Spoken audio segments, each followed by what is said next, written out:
Bundan 20 gün önce Antalya Alanya firması Aktif Turizm diye bir firma bizi aradı. Bizden ürün talep etti.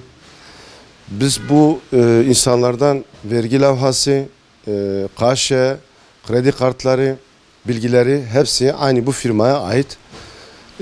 Bizden ürün talep ettiler. Biz bu firmaya bu ürünü gönderdik. Faturası, ihsaliyesi, her şeyini kestik, gönderdik. Mail order sistemiyle bizden kart çektiler.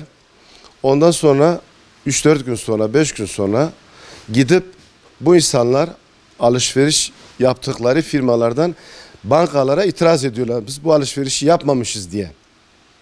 Şunu düşünüyoruz. Bu kart sahibiyle bu firmalar ortak çalışıyor diye düşünüyoruz. Bununla ilgili savcılığa suç duyurusunda bulunduk. Batman'da, Diyarbakır'da, İzmir'de, Ankara'da bizim gibi mağdur olan bir sürü firma var. Biz bunu farkına şöyle vardık. Paydaş olduğumuz İstanbul'da bayiliğini yaptığımız bir ürünün borcumuz olduğu için biz bu kartı bu firmaya yönlendirdik. Bu firma bizi uyardı. Dediler ki kardeşim aynı bu firma, bunun gibi firmalar bizi dolandırmışlar. Siz de dolandırmayın. Biz bu kartı çekmiyoruz ve biz bu şekil farkına vardık. Savcılığa suç duyurusunda bulunduk. Hani ben şöyle düşünüyorum. Bu benim kendi düşüncem. Bunların içinde, bunlar şebeke çünkü. Bunların içinde bankacılar da olabilir yani.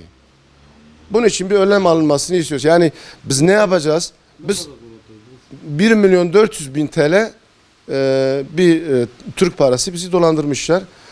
Bunun artık savcılar, hakimler bunun peşini bırakmasınlar. Yetkililerden isteyeceğimiz bu. Bu firma Mardin'de, Urfa'da, Antep'te hala aktiftiler yani devam ediyorlar. Yetkililerden istediğimiz, savcılardan, hakimlerimizden istediğimiz buna bir çözüm bulun, buna bir el atması ve bu sürece hızlı olmasını istiyorum.